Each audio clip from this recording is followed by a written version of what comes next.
जय श्री राधे। आपके कुंडली में जो भी अच्छे बुरे ग्रह चल रहे हैं, अभी उस पर जरा सा कंसंट्रेट कम करके, जो खासकर मकर राशि वाले हैं, इवन मकर लगन वाले भी हैं, और धनु लगन या धनु राशि, इस पर ज्यादा कंसंट्रेट कीजिए।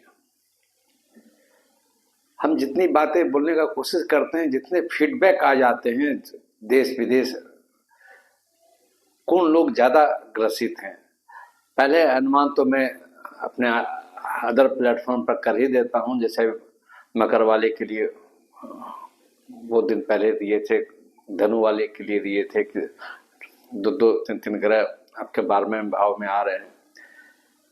तो धनु वाले तो मान लिया मंगल पूरा दिसंबर तक रहेंगे, तो आप अपने परेशान नहीं है तो आपके बच्चे हैं, पत्नी है या पति हैं, उसके कारण परेशान होंगे। और मकर वाले के लिए, अब मकर हैं और कुंभ भी हैं, अगर मकर लगन है या राशि है, लगन है राशि दोनों अगर पलटा पलटी हैं, तो सर्वतो भाद्र चक्र के अनुसार राहु का प्रभाव गड़बड़ देने की बात करेगा, उलझा देने की बात करेगा। चाहे डॉक्टर, अस्पताल, चीज विजिबिलिटी नहीं होने देगा। इसलिए पहला आप अगर मकर वाले के लिए स्पेशली बोलेंगे, पहले आप विजिबिलिटी खोजने की कोशिश कीजिए, प्रॉब्लम कहां से आ रहे हैं। धनु वाले के लिए तो मंगल और सूर्य द्वादश में है, वो आपको जबरदस्ती ये खर्चा करा दिया, ये डॉक्टर अस्पताल दिलवा दिया, ये गिरवा दिया, ये चोट लगवा दिया, ये विवाद में, ये आपको दिख रहा है। और ये 1 महीना तक है, क्योंकि अभी धनु राशि वाले को शनि बहुत हद तक सपोर्ट कर रहे हैं, पर द्वादश में ये मंगल और सूर्य ये बड़ा गजब ढाने की बात करता है। इस पर हम कहीं कोई माने उसको हम आराम या छोटा देने की बात, जिसका दशा भी गड़बड़ है उसके बाद ये भी अगर गोचर भी है तब तो दिख जाता है। अपने हॉरोस्कोप में अभी खासकर धनु वाले लोग मैच कर लीजिएगा, कैसे कैसे ढंग से आप परेशान हैं।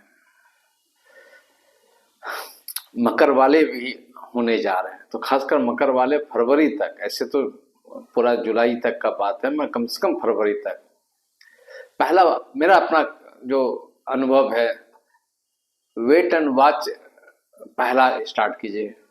ठीक है, उसके पहले आप शनि का, राहु का जप करवा लीजिए, अति उत्तम है।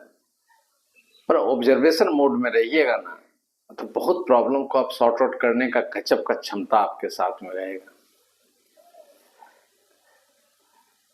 जितने नजदीक के लोगों के साथ में घटनाएं देख रहे हैं, उसके अनुसार हम उसको प्रयास करते हैं कितना जल्द से जल्द पहले जानकारी हो, उसके बाद उसको कैसे हम कम से कम चीज पर लाएं, कैसे उसको कंट्रोल किया जा सके।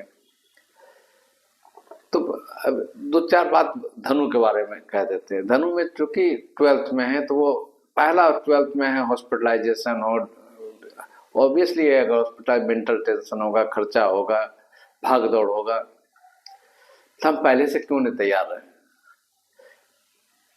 तो इसलिए हम तो कहेंगे कि अपना भी एक ब्लड का जांच करवाइए, जो भी अपने इर्द गिर्द के लोग हैं उसका भी जांच करवाइए।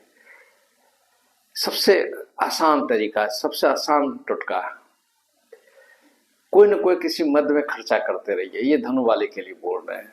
लगन राशि दोनों, लगन वाले को हो सकता है जरा कम हो, मगर राशि वाले को तो आसास जबरदस्त कराएगा, लगन वाले को भी कराएगा।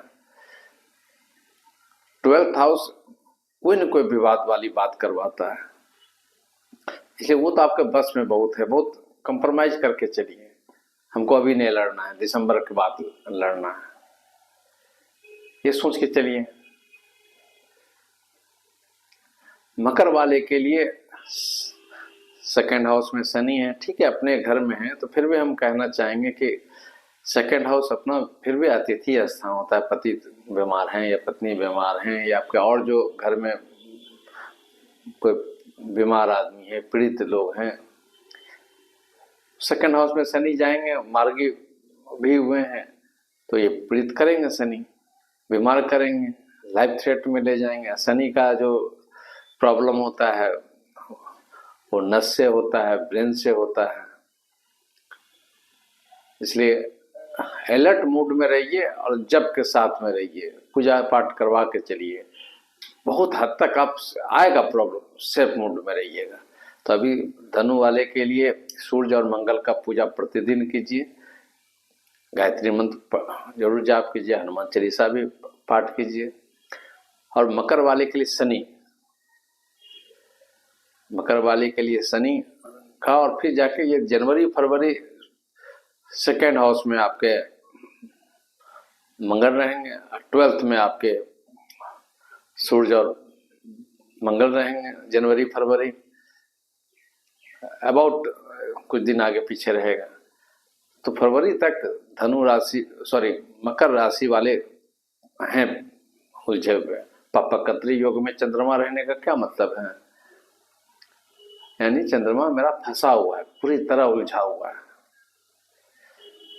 चंद्रमा उलझने का मतलब है मन भयानक अशांत है। तो बैठे बैठे थोड़ी हम अशांत होंगे, कहीं का किन्हीं का फोन आ गया, कहीं कोई प्रॉब्लम में आ गया, इसका मतलब something is to be happen, उसके अनुसार वो माहौल पैदा करता है ना। तो उसको डिकोड कीजिए। जो जो चीज हमको घेरने का मकर लगन या राशि वाले को कर रहे हैं, शनि को उधर कंट्रोल कीजिए। शनि की शांति के लिए शनि का मंत्र का जाप कीजिए। लोगों को कुछ खिलाइए पिलाइए, नमक के साथ में खिलाइए, कचौड़ी सब्जी खिलाइए, कुछ तो कुछ तेल हो, सब्जी हो, नमक से जुड़ा हुआ चीज हो, शनि उधर शांत होंगे। इधर 12th में मंगल और सूर्य हैं, कुछ इलेक्ट्रॉनिक चीज बांटिए, बल्ब बांटिए।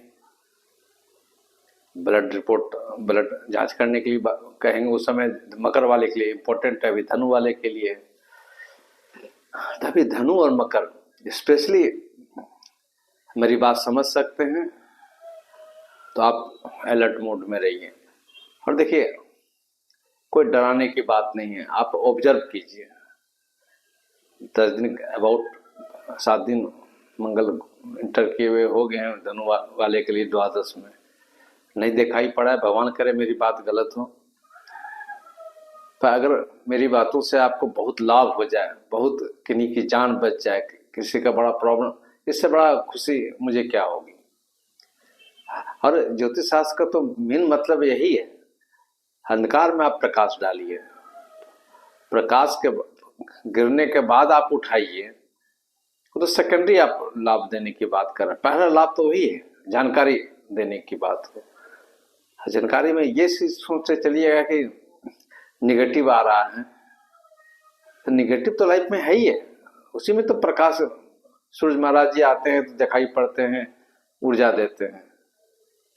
निगेटिव को हटा कैसे दीजिएगा लाइफ से। इसलिए अब मेरा जो अपना अनुमान है, विश्वास है, आप अलर्ट मोड में रहिए। धार्मिक क्रियाओं के साथ में आपके परसेंटेज चीज आपसे प्रॉब्लम जो है दूर होंगे, आप उसको कंट्रोल कर सकते हैं। अचानक आने के बाद जो प्रॉब्लम होता है उसको जरा सॉल्व करना बड़ा मुश्किल होता है। रुद्राभिषेक है, महामृत्युंजय जप है, ये अवश्य कराइए, पर साथ साथ वो पर्टिकुलर ग्रह को भी आप लेके चलें। और ये भी मत सोच के चलिए ग्रह करवा लिए हो गया तीसरी, वो बात नहीं। जब तक कि वो ग्रह टाइम पास नहीं कर जाता है, आपको भी अलर्ट मोड में रहना पड़ेगा। इसलिए अलर्ट मोड में रहिए। शनि का, सूर्य का, मंगल का, ये 3 ग्रहों को लेके चलिए। और मकर वाले, चूंकि राहु आगे हैं रेवती नक्षत्र में, असर्वतो भाद्र चक्र के अनुसार मकर और कुंभ पागल बनाने के लिए आ रहे हैं। और स्पेशली दिसंबर तक में आंशिक देंगे, पर जनवरी से आपको ज्यादा दिखाई पड़ेंगे, जनवरी फरवरी। इसलिए उसके लिए रेवती नक्षत्र का पूजा करवाइएगा, राहु का भी जाप करवाइएगा, खासकर मकर वाले के लिए बोल रहे हैं। धनु वाले फिर जनवरी से बहुत हद तक सेफ मोड में आ जाएंगे। और एक और काम कर सकते हैं, करना भी चाहिए, कि खासकर मकर वाले के लिए। देखिए, मकर का स्वामी शनि ही होते हैं, साढ़े साथी हैं, तो हम कदापि नहीं बोल सकते हैं कि मकर राशि हैं, आपको शनि के साढ़े साथी का प्रभाव आप पर नहीं देगा, वो देगा। तो शनि के साढ़े साथी का मतलब आइसोलेशन है, यानी अपने मित्र मंडली के साथ में रहिए, अपने दोस्तों को याद कीजिए, अपने रिश्तेदारों को याद कीजिए, उससे भी शनि का प्रभाव कम होते हैं। अकेला शनि चल रहे हैं शनि और हमें अकेला है तो उसका इफेक्ट और ज्यादा पड़ जाता है। इस पर कभी और इस पर स्पेशली इस पॉइंट पर डिटेल में अपना विचार रखेंगे। अभी आप जितना आप सुरक्षित रह सकते हैं वो आप रहने का कोशिश करें, और शनि के साथ साथ सूर्य और मंगल और राहु, ये 4 ग्रहों को लेके चलें। जय श्री राधे।